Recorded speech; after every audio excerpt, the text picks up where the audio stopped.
Most parents aren't raising clingy children on purpose. A child who refuses to sleep alone isn't being manipulative. Their brain's threat detection system is fully activated at night, and most bedtime routines are unknowingly keeping it switched on.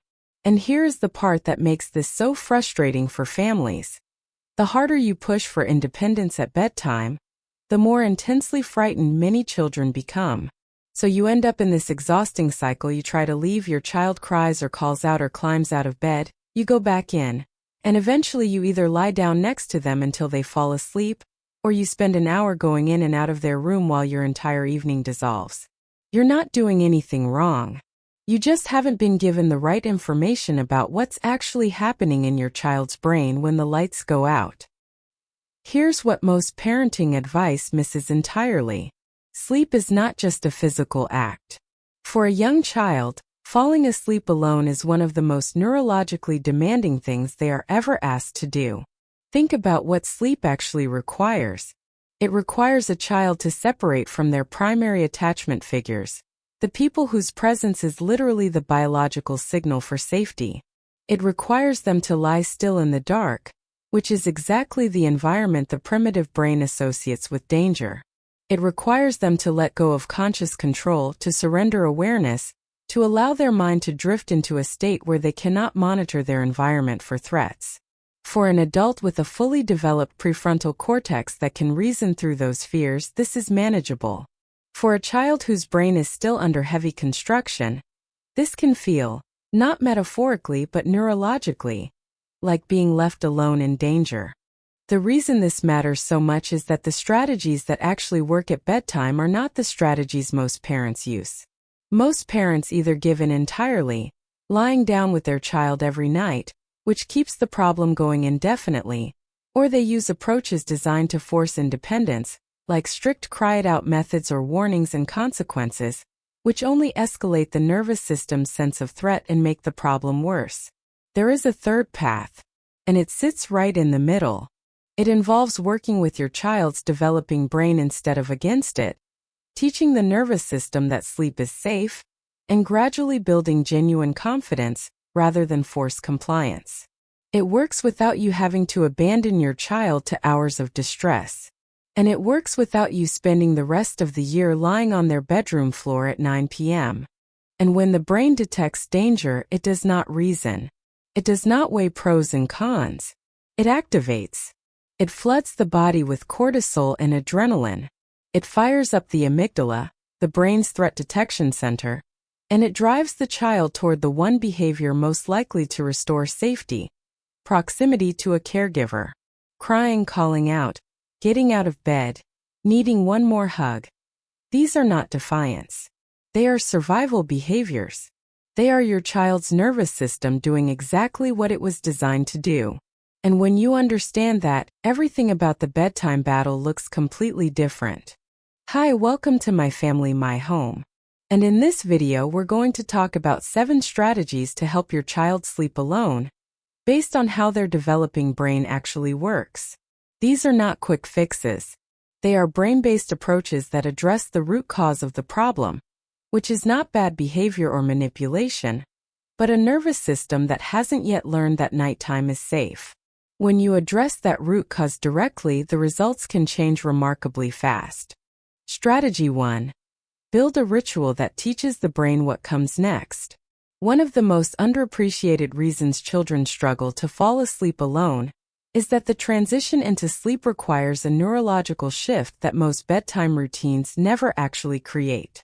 The brain does not switch from active, stimulated, and socially engaged to calm, safe, and ready for sleep in a matter of minutes. It needs time, repetition, and predictable cues to begin winding down.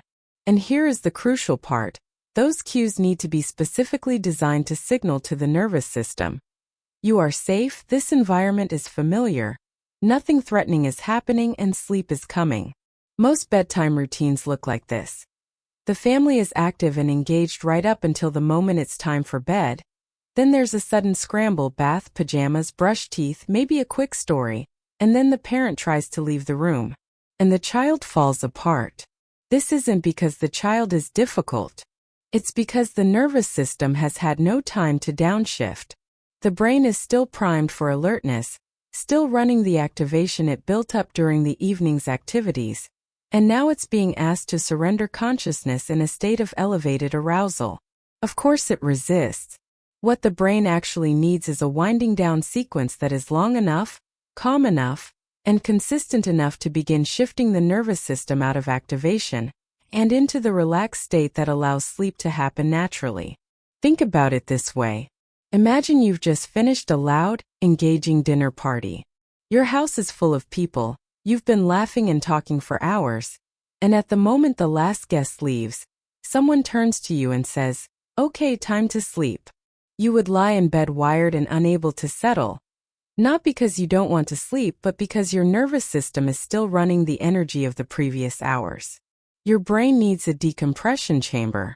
So does your child's. Here's what a well-designed ritual actually does. Each step in the sequence is a neurological cue, a signal the brain learns to associate with safety and the coming of sleep. Over time, when you do the same steps in the same order, the brain begins releasing the calm neurochemicals melatonin, serotonin, earlier in the sequence because it has been trained to expect what comes next. The predictability itself becomes calming. So what should a ritual look like? The ideal wind-down sequence starts at least 30 to 45 minutes before the target sleep time. Not at it. It moves from slightly active to progressively quieter and calmer. A bath with dim lighting. A story or two in a softly lit room. Quiet conversation or a gratitude check-in where you both share something good about the day. A consistent, calm phrase as you prepare to leave the room. The same words, the same tone every single night. And it ends the same way every time. The consistency is not a nice to have. It is the entire mechanism. When the brain can predict exactly what comes next, it does not need to stay on alert. It knows, story then hug then song then lights out. No surprises, no unknowns. Predictability is to the nervous system what a warm blanket is to the body. It is a signal that says the world is manageable and you can let your guard down. Build the ritual, keep it the same, and within a week or two, you will notice your child becoming visibly calmer earlier in the sequence, because their brain has learned that this sequence ends in sleep and sleep is safe. Strategy 2. Fill their emotional tank before you leave the room. There is a concept in developmental psychology that researchers sometimes call the attachment tank. The idea that a child's capacity to tolerate separation is directly proportional to how emotionally connected and secure they feel before the separation begins. When a child's need for connection has been adequately met, they have the internal resources to handle being apart from you. When it hasn't, when they've had a fragmented day or been in childcare, or had a stressful afternoon, that tank runs low. And a child with a low attachment tank at bedtime is a child who will cling, call out, cry, and do everything in their power to keep you close, because their nervous system is telling them the deficit needs to be filled before it's safe to let go. Here's why this is so important. Most parents assume the solution to clingy bedtime behavior is to reduce how much time they spend in the room. The reasoning makes intuitive sense. If I keep going back in, I'm reinforcing the behavior. But for many children, especially young ones or those who've had a high-stress day, the opposite is actually true. Spending less time creates more anxiety, not less. And a more anxious child is harder to leave, not easier. The strategy that actually interrupts this pattern is front-loading connection, deliberately filling that emotional tank before you start the leaving process, rather than trying to sneak out the back door before the crying starts. Think of it like filling a car with fuel before a long journey. If you fill the tank completely before you leave, you have enough to get where you're going. If you try to drive on empty and hope for the best, you'll stall out. So here's what this looks like in practice. Before you begin the formal bedtime sequence, carve out 10 to 15 minutes of pure, undivided, child-led connection. Put your phone away, get on the floor, and let your child direct the play or conversation entirely. Do not check anything, do not half listen while cooking, do not let your attention drift. Be fully present for a concentrated, intentional window of time. It doesn't need to be long, but it needs to be complete. After that, move into the wind-down ritual from strategy 1, still present and engaged. By the time you reach the leaving moment, your child's brain has received enough connection signal that the separation feels less like abandonment and more like the natural end of a satisfying evening. You can also use the bedtime itself as connection time rather than hurry up and leave time. Talk with them during the story, not at them. Ask them about their day. Let them tell you something that worried them. This is not delaying sleep. It is creating the emotional safety that makes sleep possible. Many parents who start doing this notice that the goodbye becomes dramatically easier, because the child isn't using stalling tactics to get the connection they haven't had. You've already given it freely. There's nothing left to hold out for. Strategy 3. Validate the fear without reinforcing the avoidance. One of the most common mistakes parents make at bedtime, and it comes from a place of pure love, is trying to talk their child out of being afraid. The dark isn't scary. There's nothing in the closet. You're safe, I promise. You're being silly. Everything is fine. The problem with all of these responses is that they send a message the child cannot use. To a child whose amygdala has fired up and whose body is flooded with anxiety, being told that their fear is irrational doesn't reduce the fear. It just makes them feel misunderstood and then alone with the fear.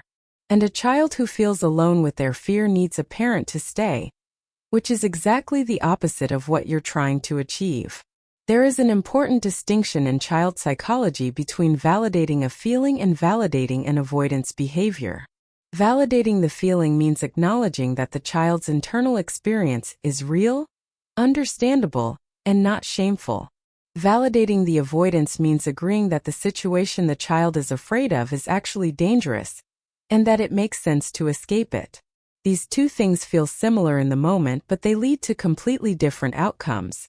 When you say, I know it feels scary and the dark is actually completely safe, your room is the same in the dark as it is in the light, and I am just down the hall, you are doing both at once.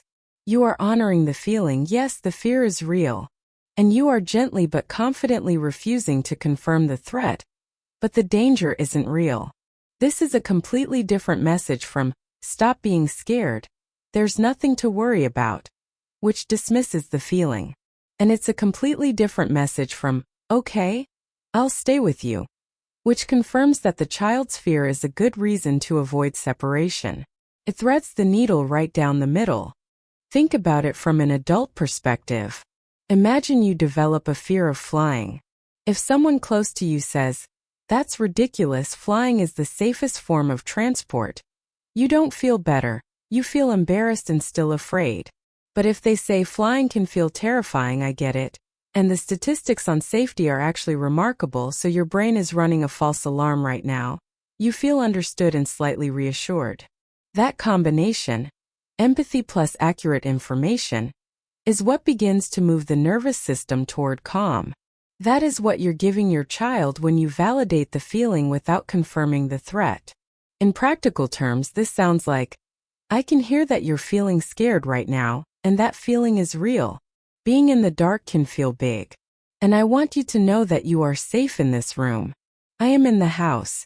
I can hear you. Nothing is going to happen to you.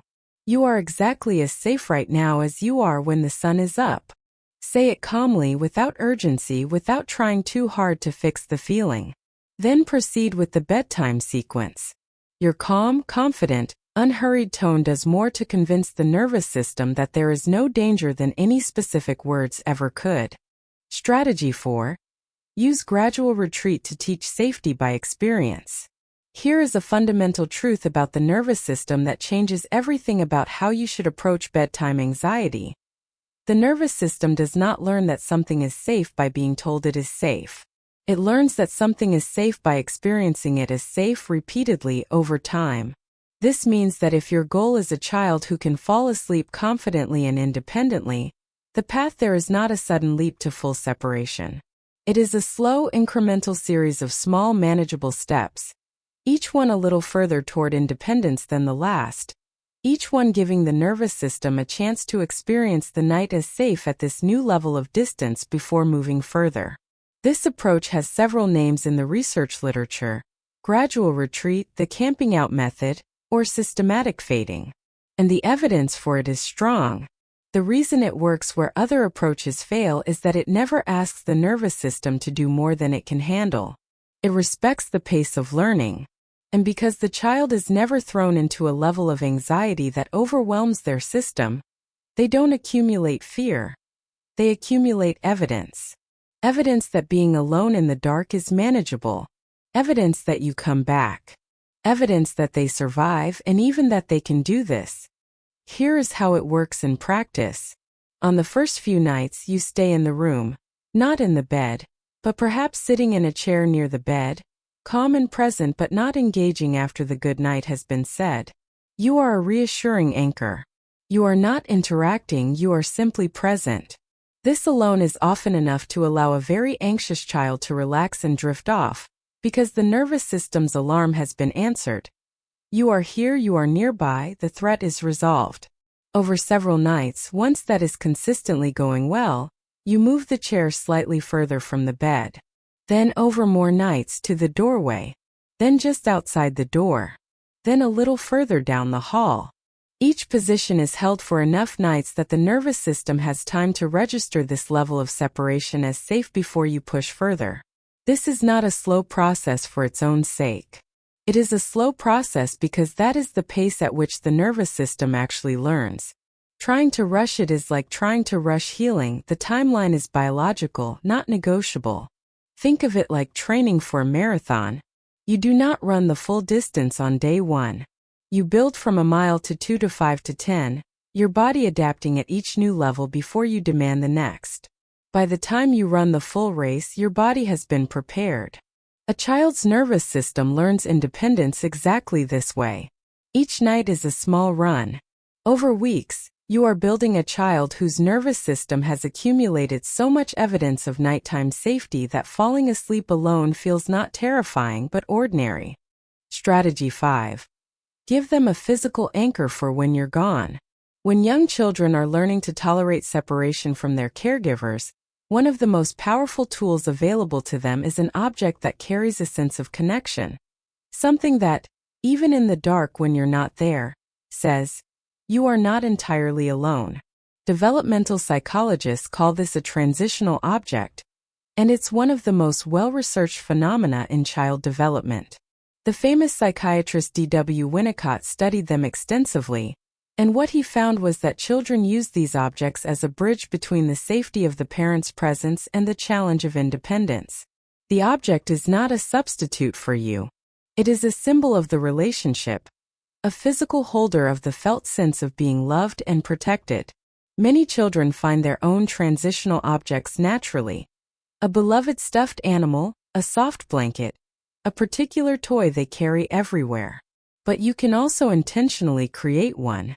The key is that it carries a genuine sensory connection to you. Some parents sleep with a small stuffed animal or soft cloth for a few nights so that it absorbs their scent, then give it to the child at bedtime. Others record a short, calm voice message, their voice reading a poem or telling the child they love them, and play it through a small device the child can touch in the dark. Others give the child a special worry stone or brave stone that they hold during the day and then keep under their pillow at night. The mechanism here is not magic, but it might as well be. When a child touches or holds their transitional object, it activates the same neural pathways that are activated by felt connection to a caregiver. The brain cannot entirely distinguish between the real presence and the symbolic representation of that presence, especially at early developmental stages. So the object genuinely does reduce the sense of aloneness in the dark, genuinely does lower the arousal in the nervous system, and genuinely does make sleep more accessible. There is an important nuance here. The object works best when it is introduced during the day in moments of connection, cuddling with it together, talking about how it will keep the child company at night, rather than simply being handed over at the moment of separation. When the child has built a relationship with the object in the context of your presence, it carries more of your emotional signature at night. It is not just a toy. It is a piece of the relationship, made tangible and holdable. Strategy 6. Use a calm, confident, consistent goodbye and then keep it. One of the most inadvertently damaging things parents do at bedtime is give a goodbye that communicates ambivalence. This looks like saying goodnight, starting to leave, then coming back because the child cried, then leaving again, then returning one more time, then eventually staying. Or giving a goodbye that is warm and confident on the outside but hurried and anxious on the inside, which children read immediately, because their nervous systems are extraordinarily well calibrated to pick up on adult emotional states. Or stretching the goodbye so long that it becomes its own anxiety-generating event, the drawn-out departure, the repeated checking, the prolonged negotiation that teaches the child that goodnight is actually the opening of a much longer drama. Here is what your goodbye actually communicates to your child's nervous system. When you leave with calm confidence and do not return, or when you return only at pre-agreed, predictable moments, you are sending a message that says, I am not worried about leaving you here, and you should not be either. Your brain registers the absence of parental anxiety as evidence that the situation is not threatening. When you leave and then come back because the child cried, you are sending a completely different message. Crying works. The separation was not safe. Help came. And the brain files that away as confirmation that nighttime alone is a genuine emergency. This doesn't mean you should never respond to your child at night. It means your responses should be predictable, calm, and structured rather than reactive and escalating. Before you leave the room, tell your child simply and warmly, I'm going to go now. If you call out to me, I will check on you, but I won't stay because you are safe and I know you can do this. I love you. Good night. Then do exactly what you said. If they call out, go in calmly, briefly reassure, and leave again. Use the same words each time, the same tone, the same duration. Make your behavior completely predictable. When your behavior is predictable, the child's nervous system can stop scanning for what comes next and can finally start to settle. Think about what it feels like to be in a situation where you genuinely don't know what will happen next, whether the person responsible for you will appear or not, whether tonight will be hard or easy, whether calling out will bring someone or just more waiting in the dark. The uncertainty itself is a source of stress, independent of the actual outcome. Now think about what it feels like to know exactly what will happen. Call, they come briefly, they say the same words, they leave. It's the same every time. In that predictability, the nervous system finds something it can relax into. It no longer has to work so hard to figure out the situation. It can rest. Strategy 7. Use a visual bedtime map to give their brain a roadmap. Here is something deeply important about how young children experience time and sequence. Unlike adults who can hold a mental map of the coming hours and find reassurance in the knowledge of what will happen, young children live much more in the immediate moment. They do not naturally have access to the same kind of timeline, the understanding that bedtime comes, and then sleeping comes, and then morning comes, and then you will be there again. For a child without a clear internal map of what follows what, nighttime can feel not just lonely but endless and formless. The darkness is not just dark. It is unknowable. This is why visual tools are so powerfully effective with young children at bedtime.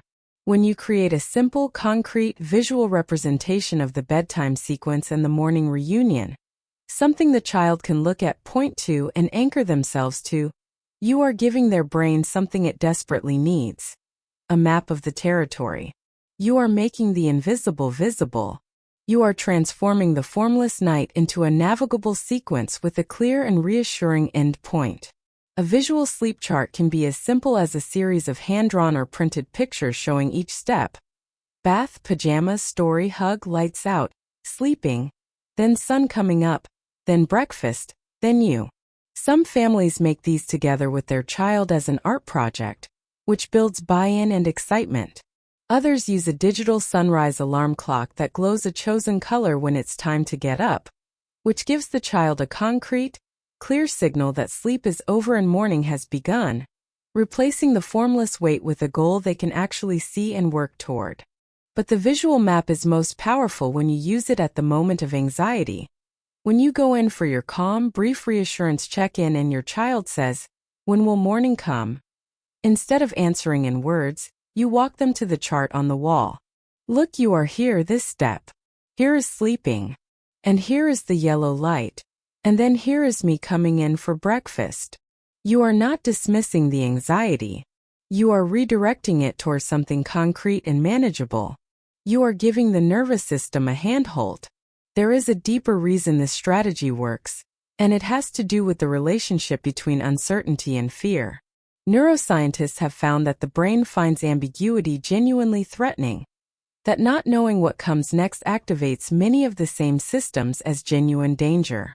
When you eliminate ambiguity at bedtime, this is what the night looks like, this is how it ends, this is when I come back, you are directly targeting one of the core sources of nighttime distress. You are not just reassuring your child. You are removing a primary trigger for the threat response. And when the threat response quiets, sleep becomes biologically possible in a way it wasn't before. There is one more thing worth saying before we close, and it's the thing most parents need to hear most. The journey toward independent sleep is not a straight line. There will be nights when things go backward, when your child is sick or stressed, or has had a big day, and suddenly the progress you made last week seems to have vanished entirely. This is completely normal. In fact, it's predictable. The nervous system does not learn in a smooth upward curve. It learns in irregular bursts, with consolidation periods, with temporary regressions when the overall stress load increases. What matters most in those setbacks is how you respond to them. If you respond with frustration, with escalating pressure, with consequences for the fear, you will activate the amygdala and make the regression worse. If you respond with calm, with the acknowledgement that some nights are harder than others, with a brief return to an earlier step in the gradual retreat process before moving forward again, you will help the nervous system re-regulate and find its way back to where it was much faster. You are not raising a child who will never need you at night. You are raising a brain. And every calm, consistent, connected night you give that brain is a deposit into an account that, over time, grows into genuine, lasting confidence. Not the performance of bravery, not the compliance of a child who has learned that fear doesn't bring help, but the real thing, a child who has learned through hundreds of small, safe nights, that the dark is not dangerous, that you always come back, and that they are, in fact, capable of this.